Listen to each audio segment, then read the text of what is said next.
Living in the shadows of the Davis-Besse nuclear power plant's cooling tower, which soars above Lake Erie in Ohio like an oversized lighthouse, brings with it some give and take. On the plus side, it generates tax money that once paid for a high school swimming pool and auditorium. Then there are the stockpiles of radiation pills and emergency drills for students in case of a disaster. For the small, mostly rural towns that are home to 61 U.S. nuclear plants that produce 1/5 of the nation's electricity, each one has been like the golden goose supplying high-paying jobs and money for roads, police and libraries. But those same places and their residents are bracing for what may come next due to the soaring costs of running aging reactors that have speeded up the closings of a handful of sites and are threatening at least a dozen more. That's because once the power stops flowing, so does the money. Towns that already have seen nuclear plants shuttered are now dealing with higher property taxes, cuts in services and less school funding, a new reality that may linger for decades.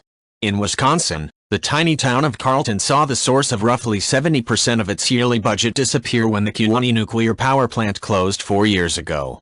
That resulted in the first town tax in its history. Financially, we benefited, but now we're going to pay the price for the next 40 years, said David Hartke, the town chairman. When operations ceased at the Crystal River nuclear plant along Florida's Gulf Coast, it was like something going through and wiping out a third of your county, said Citrus County Administrator Randy Oliver. To make up the difference, property tax rates went up by 31% and 100 county workers were let go, so many that Oliver worries there won't be enough to evacuate residents and clear roads if a major tropical storm hits.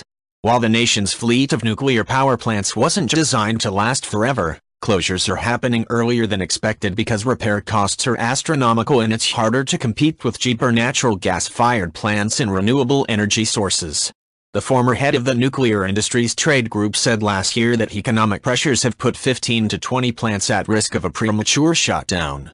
First Energy Corporation will decide by next year whether to close or sell its plant in Pennsylvania and two in Ohio, including Davis-Besse, unless the states change regulations to make them more competitive.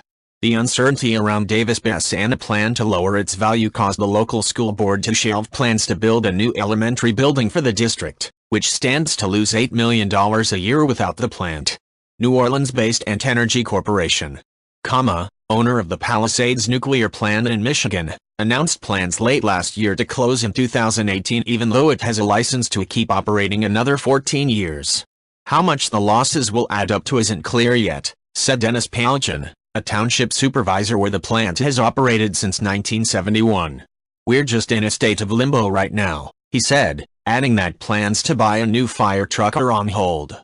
The plant and its 600 workers have been good neighbors, he said, buying backpacks for school children and emergency generators for the township. The list goes on and on, Paljan said. In some cases, utilities are paying communities and schools during the first few years to help ease the sudden loss of their largest employer and taxpayer. But what makes recovering tough is that almost all nuclear plants are in out-of-the-way places that have become heavily reliant on them. And they employ specialized workers who are quick to leave for still operating locations.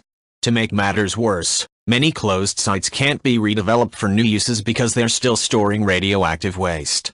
Some hope the Trump administration's new budget proposal to revive the mothballed disposal site at Nevada's Yucca Mountain will eventually allow for new development at the former plants.